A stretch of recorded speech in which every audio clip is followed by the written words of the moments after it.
우리가 주일에는 사도행전을 살펴보고 있어요. 그리고 사도행전 가운데 이즈음에는 바울의 1, 2, 3차 선교 여행을 보고 있는데요. 지금은 제3차 선교 여행 이야기가 계속되고 있고요. 그 가운데 에베소에서 바울이 약 3년을 머뭅니다.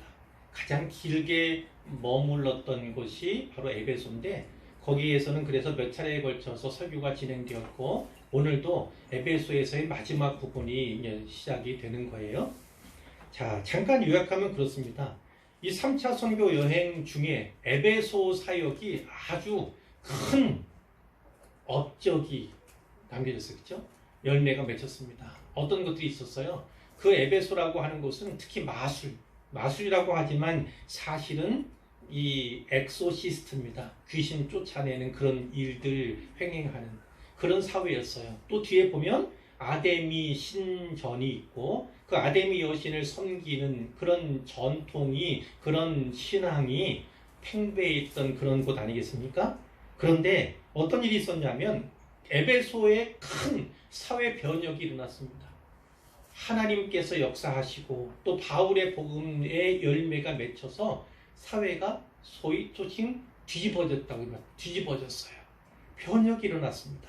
그러니까 마술사들이 자기들이 돈벌이 수단으로 평생 삼아왔던 그 마술 관한 책을 다 가지고 와서 불살라 버렸어요.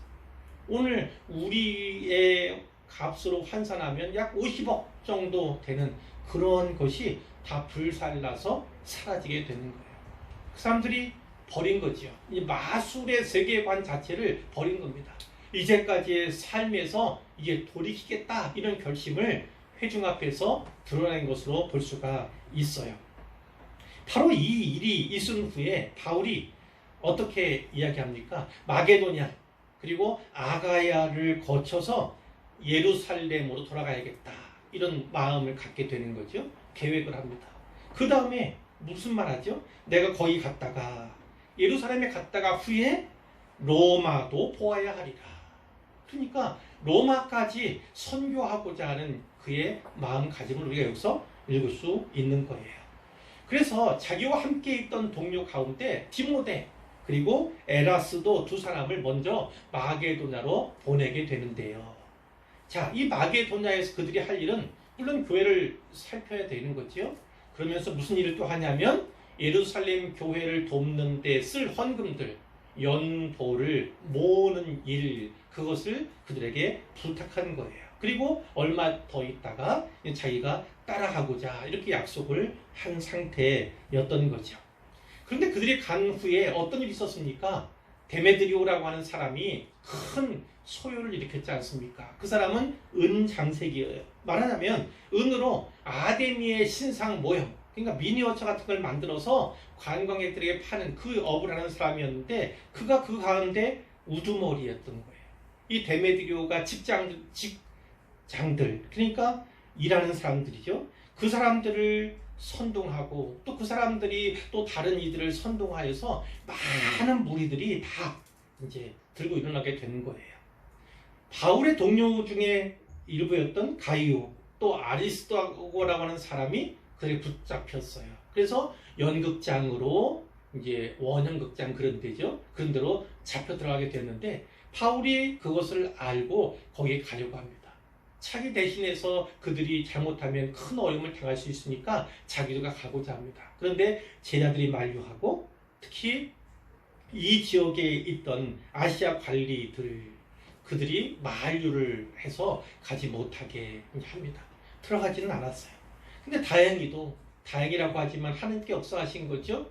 거기에 있던 서기장이 큰 일을 하게 됩니다. 지혜롭게 결국은 그 소유를 해산시키는 큰 역할을 하게 되는 거예요. 그리고 오늘 본문이 이어지는데요. 20장 1절입니다.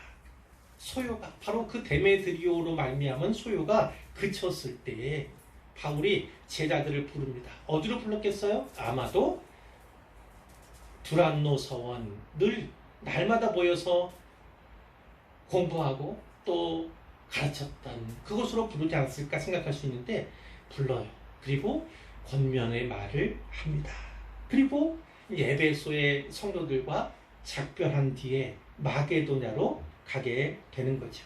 만약 바울이 곧바로 마게도냐로 갔다 그렇다면 아마 에베소에서 배를 타고 갔을 거예요. 배를 타고 빌립보의 항구 도시인 네아폴리로 갔을 것입니다. 그러나 사실은 그렇지 않았어요.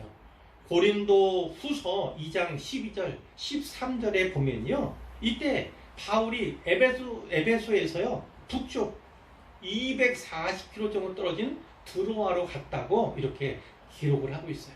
그러니까 사도행전을 볼 때는 특히 이 사도 바울의 서신서들을 겸하여 살펴볼 필요가 있습니다. 그래야지 그 행간을 메울 수 있다, 이렇게 이해하시면 좋겠고요. 드로아까지는 아마도 육로를 이용했을 것이다, 이렇게 짐작이 갑니다. 자, 2절에 보니까 그 지방은 마게도냐입니다. 마게도냐 지방으로 다녀가며 여러 말로 제자들에게 권했다, 이런 말씀이 있어요. 마게도냐에 세워진 교회들을 두루두루 다니면서 제자들을 만나 가르치고 격려하고 위로했다, 이런 것입니다. 그 바로 뒤에 아주 붙어서 헬라에 이르러 이렇게 돼 있어요. 그래서 금방 갔나 보다 이렇게 생각할 수 있지만 사실은 그렇지 않습니다. 이 마게도냐에서 1년 반 내지 2년을 바울이 머물렀던 거라고 이렇게 학자들이 다 주장을 하고 있어요. 이 마게도냐 지역은 아주 중요했지 않습니까? 거기에 세워진 교회들은 진짜 애쓰고 힘써서 세운 교회들이었어요. 원래 바울이 어떻게 했어요? 소아시아에 머물러서 선교하고자 했지 않습니까? 그런데 하나님께서 환상을 보여주셨어요. 이른바 마게도냐인의 환상이죠. 우리에게로 와서 우리를 도우라, 이런 환상을 하나님이 보여주셨어요. 그것을 하나님의 사인으로 받고 그가 이제 마게도냐 지방으로 갔는데, 그것이 오늘날에는 어떻게 얘기되는 거예요? 아시아에서 유럽으로 복음이 전파되었다. 우리는 이렇게 읽을 수가 있는 거죠. 바로 그곳에서 빌립보 교회를 세웠습니다. 그리고 데살로니가 교회를 세워요. 그리고 베레아 교회를 세웠습니다. 이 세 개의 도시들에서 어려움이 무척이나 많았어요. 유대인들 때문에 매를 엄청나게 맞았죠. 감옥에 갇혀야 했어요. 그리고 도주해야 했습니다. 도망쳐야 했던 그런 과거가 있지 않습니까? 이처럼 이 마게도냐에 세워진 교회들은요, 진짜 바울의 땀과 그리고 피로 세운 교회다, 이렇게도 이야기할 수 있을 만한 교회들이에요. 바울은 이 마게도냐에 있는 동안에 무엇을 쓰는 줄 아십니까? 고린도 후서를 씁니다. 고린도 후서. 이제 고린도 지방도 방문하게 될 건데 미리 고린도 후서를 보내는 거예요. 왜 그러냐면 고린도 교회에 문제가 발생했다. 전에 고린도에 가서 교회를 세운 후에 약 2년여 3년이 채 되지 않았는데 큰 문제가 발생하는 거예요. 뭐 세상에 있는 교회는 다 그렇습니다만 문제없는 교회가 없잖아요. 그런데 이 고린도 교회야말로 여러 가지 다양한 문제들을 안고 있던 교회. 오늘날 교회들의 문제, 그것에 대해서 오히려 표본이 되고 샘플이 되는 교회가 바로 고린도 교회였어요. 그런데 분란이 있었죠. 누구 파다 이런 것도 있는 거 아실 거예요. 뿐만 아니라 더 중요한 건 무엇이냐면 거짓 교사들이 고린도 교회를 장악해가기 시작했습니다. 그러니까 교회가 흔들리고 요동치는 거예요. 잘못하면 이단이 되는 거지. 이단 사실 놀아나서 그들도 이단에 물들게 되니까 그게 걱정이 되어서 고린도 후서를 이 디도편에 보내게 되는데, 거기 2장 4절에 보면 이렇게 되어 있습니다. 내가 마음에 큰 눌림과 걱정이 있어 많은 눈물로 너희에게 썼노니 이는 너희로 근심하게 하려 하는 것이 아니요 오직 내가 너희를 향하여 넘치는 사랑이 있음을 너희로 알게 하려 함이라. 이런 편지 내용이 그 고린도 후서에 나타나 있어요. 그러니까 마음이 너무나 아팠던 거예요. 이제 곧 가게 됐지만 지체할 수가 없어요. 디도편에 고린도서를 먼저 써보냈던 것이 바울이었던 겁니다.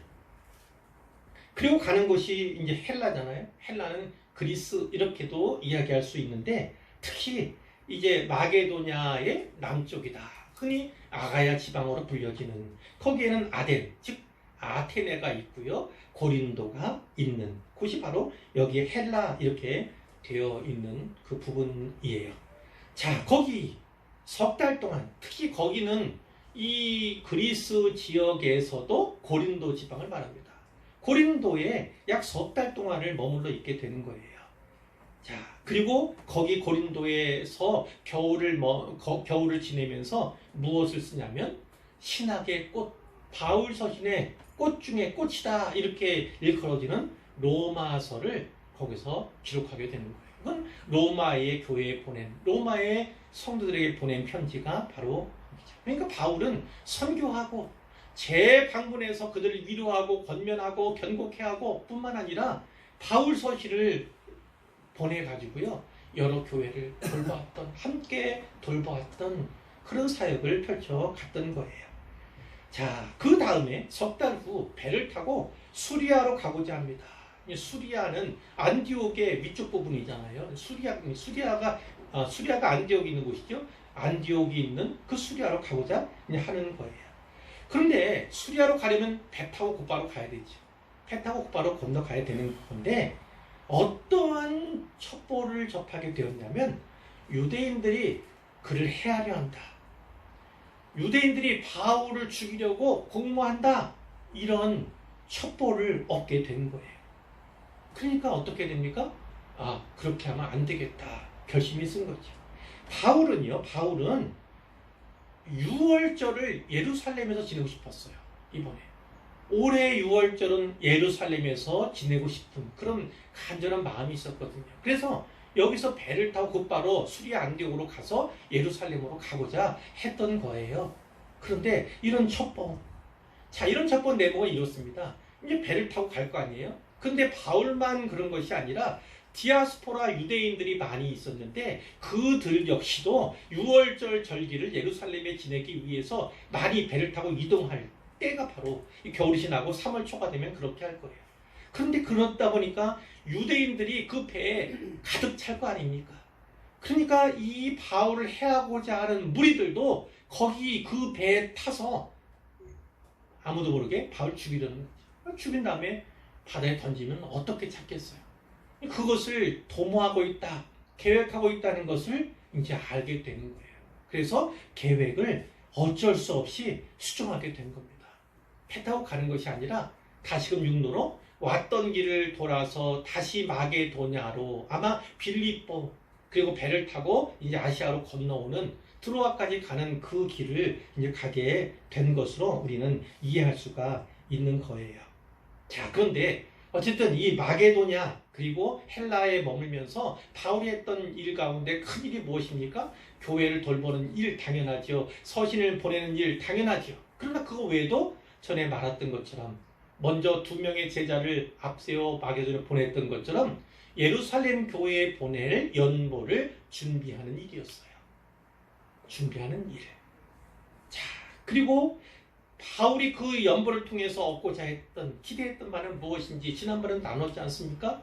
이 이방인 교회들이에요. 이방인 교회들 진짜. 이 이방인 교회에서 유대인들이 중심이 된 예루살렘 교회, 모교회 아닙니까? 그 곳으로 이 가난한 성도들 위해서, 어려운 교회를 위해서 연보를 하는 거예요. 구제헌금을 보내는 것입니다. 그러므로 뭡니까? 돕고자 했던 거죠. 유대인들에게 받은 빚을 이제 이것으로 말미암아, 물질로 말미암아 일부라도 갚고자 했던, 그것을 통해서 얻고자 했던 바는 뭐예요? 유대인과 그리고 이방인이 복음 안에서 하나됨을 진짜 보여주고 싶었던 거예요. 유대인들에게 이방인 교회가 그렇게 받아들여지고 이방인들에게 유대인 교회가 어떻게 섬겨야 할 대상인가, 이것을 서로 간에 용납하는 가운데 또 서로가 수용하는 가운데 서로가 서로를 높이고 하나 되게 만들고자 하는 그런 의도가 이 헌금 연보 가운데 있었음을 우리가 이미 나눈 바가 있어요.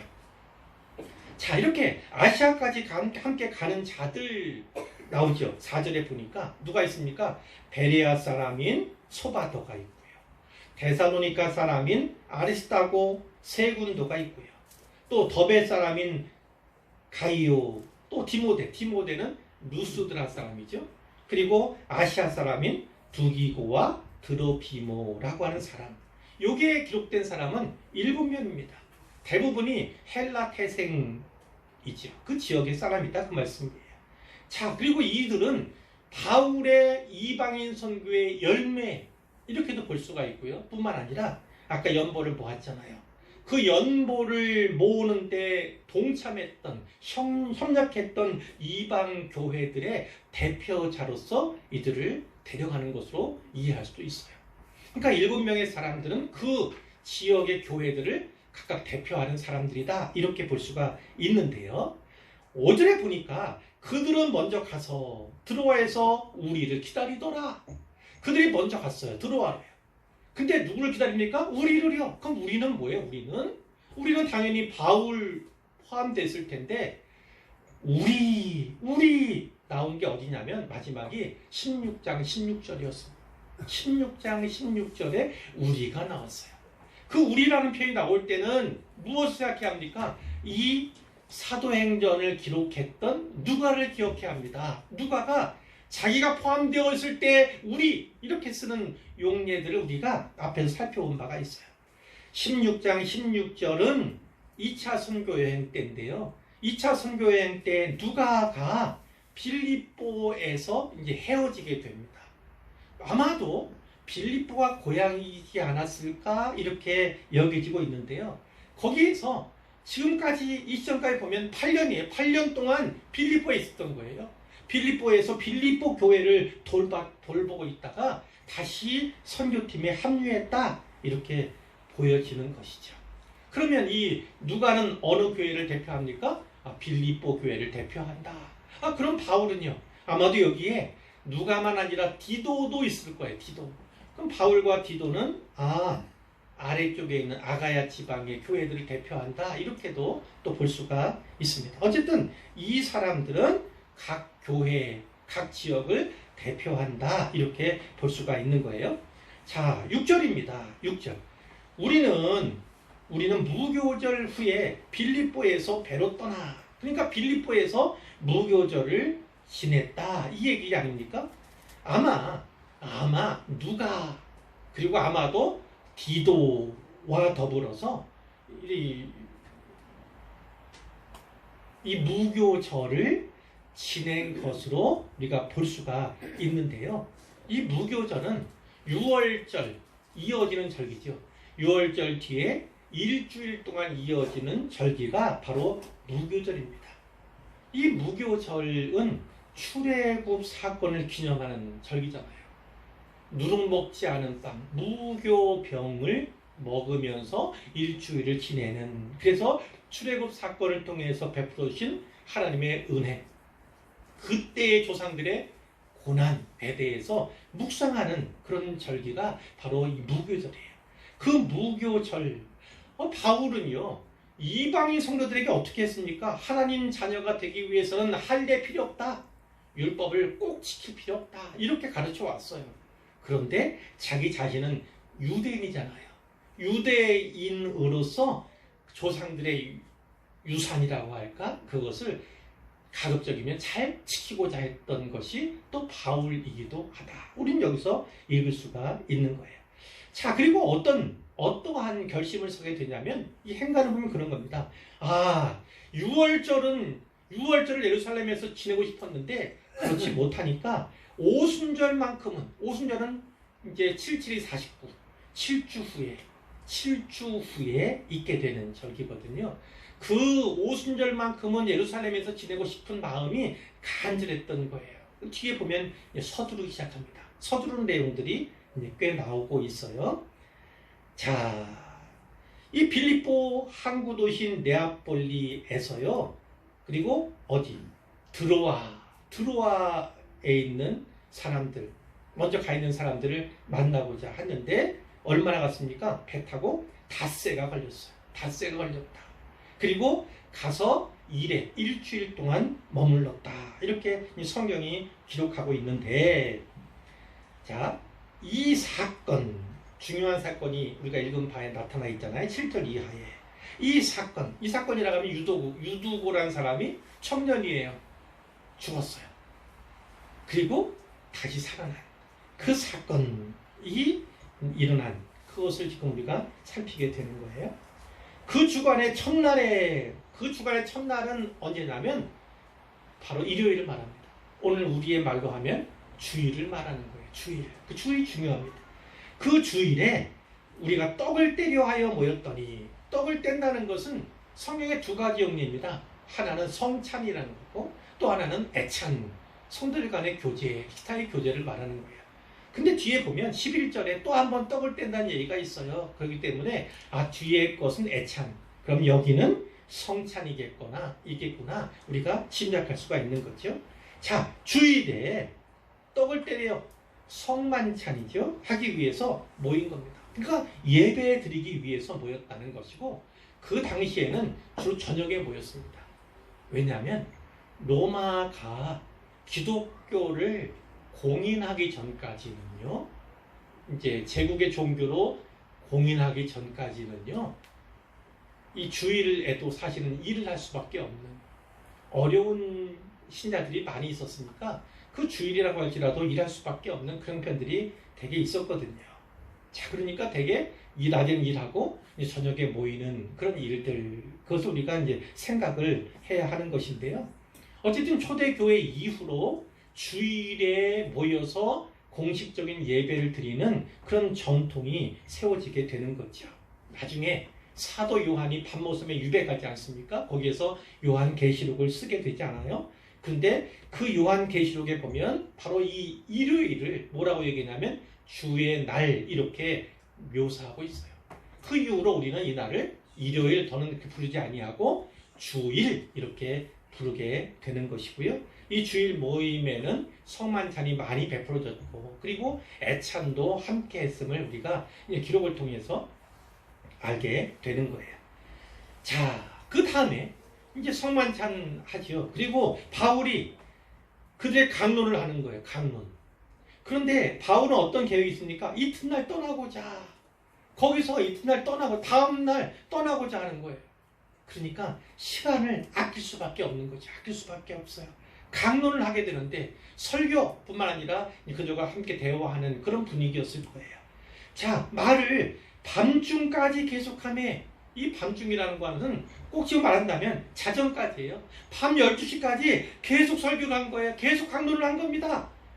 자, 그런데 거기 분위기가 어떠냐면요, 우리가 모인 위타락에 등불을 많이 켰어요. 등불을 많이 켰어요. 어두우니까 됐겠죠. 자, 등불을 많이 켰다는 건 어떤 걸 말합니까? 열이 얼마나, 또 그림이 얼마나, 그리고 공기가 얼마나 나빠졌겠어요. 그렇죠? 공기질이 나빠졌잖아요. 그럼 당연히 졸음 오지 않겠어요? 오랫동안 듣기에는 참으로 열악한 조건이었음을 우리가 짐작하게 하는 거예요. 자, 그런데 9절에 보니까 유두고라고 하는 청년이 있습니다. 이 청년이라고 하면 보통은 18살부터 한 30살까지 이 정도를 청년이라고 불러요. 근데 뒤에 또 한 번 청년이 나옵니다. 그런데 사실 원어에서는 다른 단어를 쓰고 있어요. 청년 번역은 같지만 다른 단어를 쓰고 있고, 전의 성경은 소년 이렇게도 번역이 되어 있습니다. 그 얘기는 무슨 얘기냐면, 이 유두고라는 사람이 청년은 청년인데 소년에 가까운 어린 청년이다 라는 것을 우리가 짐작할 수 있으니까 나이가 아주 많은 청년이 아니었던 거예요. 그 유두고가 창에 걸터 앉아 있다가 졸았습니다. 바울이 강론이 끊어지지 않는 거예요. 오랫동안 설교가 계속되는 거예요. 결국 졸음을 이기지 못해서 꾸벅꾸벅 졸다가 3층 난간에서 떨어졌네요. 떨어지니까 어때요? 사람들이 기겁했겠죠. 바울 밑에서 모든 사람이 다 1층 내려가지 않았겠어요? 달려가지 않았겠어요? 가보니까 죽었어요. 이 사도행전을 누가 기록합니까? 누가가요. 누가의 직업은 원래 뭡니까? 의사예요. 누가가 직접 확인하고 기록한 거예요. 그러니까 유두고는 죽은 거예요. 진짜 죽은 거예요. 진짜. 자, 근데 바울이 내려가서 그 위에 엎드려, 시체 위에 엎드렸다. 그러면 무엇이 생각납니까? 구약에서 그 선지자 누구예요? 엘리야도 기억나고 엘리사도 기억나죠. 이런 모습이 있었잖아요. 자, 그와 같이 그 위에 죽은 유두고 위에 엎드렸어요. 그리고 그 몸을 안고 바울이 이렇게 말합니다. 떠들지 마라. 너무 소란 피우지 마시오. 생명이 그에게 있다. 이 사람 안 죽었어요. 이 얘기한 거 아니에요. 이 사람 안 죽었어요. 이 얘기가 아니라 결국 어떤 거예요? 바울이 하나님의 능력으로 그를 살려낸 거예요. 죽은 게 분명하지만 의사인 누가로부터 확인이 되어진 거지만 그런다 바울이 그를 살려낸 거예요.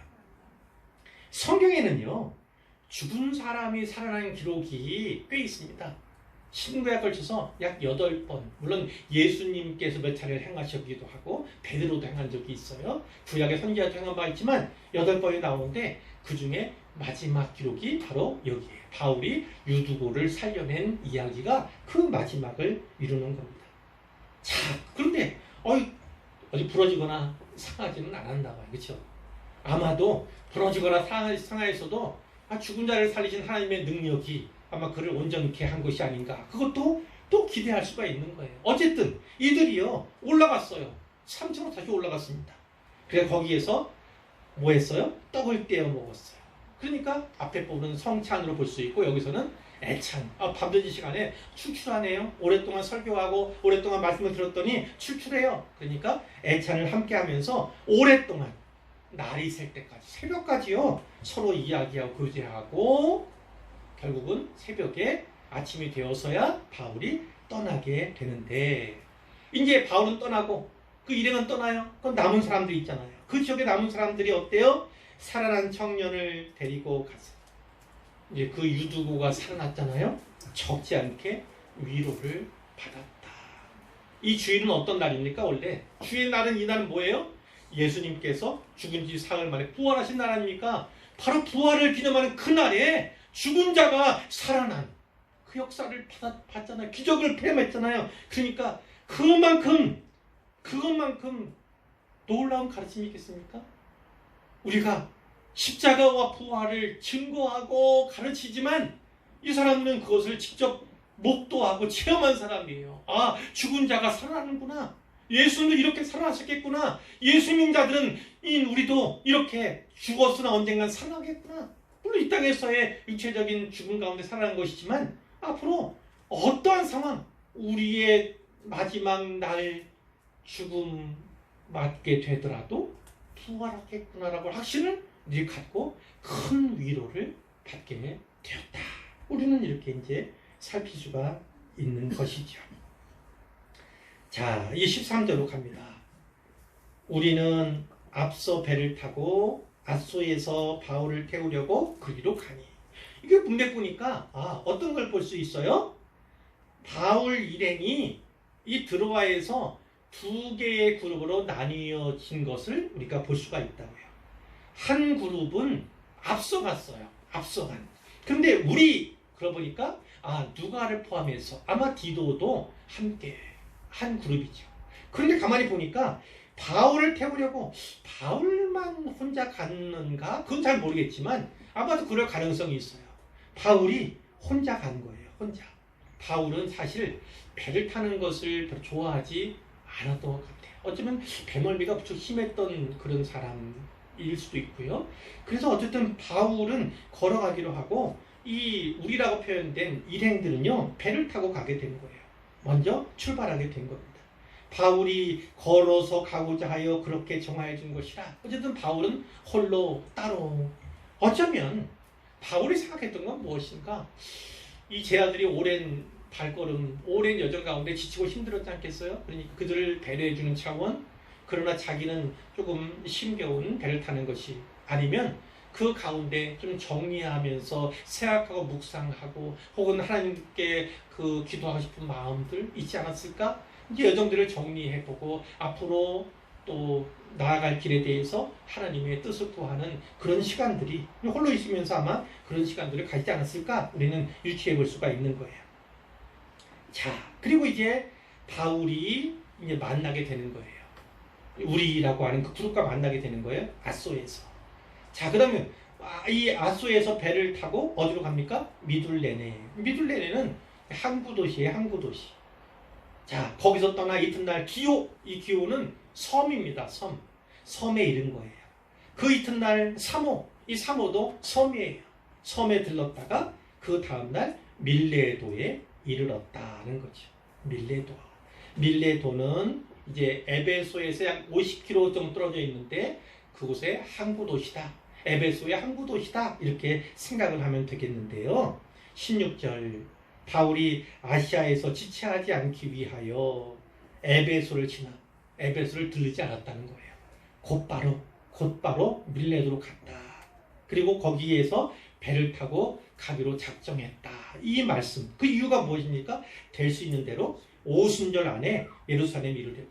유월절은 비록 계획처럼 예루살렘에 지키지 못했지만 오순절만큼은 예루살렘에 지키고자 하는 마음이 있어서 서둘렀다. 그러나 다음 시간에 본문에 있는 것처럼 밀레도에서 어떤 일을 합니까? 에베소 교회 장로님들을 불러서 그들과 함께 교제하는 가운데 고별 설교, 고별 인사를 하는 장면을 우리가 살피게 될 거예요. 자, 오늘 본문 통해서 우리가 무엇을 깨달아야 합니까? 무엇을 깨달아야 합니까? 짧게 정리할게요. 시간이 많이 가서. 자, 어떤 걸 하냐면 이렇게 정리하고 싶어요. 여정이 순조롭든지 막히든지, 순조롭게 진행되는 부분도 있었지만 막히는 부분들이 있었어요. 뭐 이제까지 바울의 모든 선교 여행이 그러했었지만 이번에 우리가 오늘 살펴본 말씀 가운데도 곧바로 배를 타고 수리 안디옥으로 가고자 했는데 그 길이 봉쇄됐잖아요. 왜냐하면 유대인들이 배에서 자기를 죽이려고 한다는 그 체포법을 입수한 다음에는 그렇게 할 수가 없었어요. 이렇게 순조롭게 일이 진행되기도 하지만 막히는 부분도 있었어요. 그러나 그때도 어떻게 했습니까? 그가 늘상 성실했고 충성했고 하나님의 뜻을 따르고자 했다. 그것을 우리가 보게 되는 거예요. 또 무엇을 요약할 수 있냐면 비난을 하든지 혹은 환영을 하든지, 비난을 하든지 혹은 환영을 받든지, 모든 선교들이 그러했어요. 선교지에서의 모습들이 그렇습니다. 환영을 받아서 복음 듣고 예수 믿는 그리스도인이 된 사람들도 많이 있었지만 비난하는 사람들이 사실은 더 많은 여정이었어요. 그러나 그 가운데도 바울은 굴하지 않았다. 자, 또 하나 요점이 뭡니까? 오늘 본문처럼 낮이든지 밤중이든지 가리지 않았다는 거예요. 낮에도 일했고 밤에도 수고했던 것이 바로 바울이었다는 것입니다. 그럼 어떻게 읽을 수 있어요? 어떤 상황, 형편, 여건, 조건, 이것이 바울의 열심을 결국 막지 못했다는 것입니다. 어려운 것도 그리고 힘든 것도 바울에게는 전혀 장애가 되지 않았다는 겁니다. 바울은 오직 뭐예요? 선교 일념. 오직 하나님의 뜻대로 사람들, 특별히 이방인들을 구원하고자 하는, 더불어 자기 동족인 유대인들에게 복음을 전하고자 하는 그 일념에 사로잡힌 복음의 일꾼이었다는 것입니다. 오늘 우리도 그래야 합니다. 복음을 전하는 일뿐만 아니라 예수를 믿는 자로서 예수의 제자임을 드러내는 그런 일들을요, 바로 이렇게 해요. 조건이, 여건이, 형편이, 상황이 그렇지 않더라도 우리가 곧 부르겠지만 모든 상황 가운데서도 하나님의 영광을 드러내고 그분의 뜻을 받들어 행하는 우리가 되기를 간절히 소원합니다.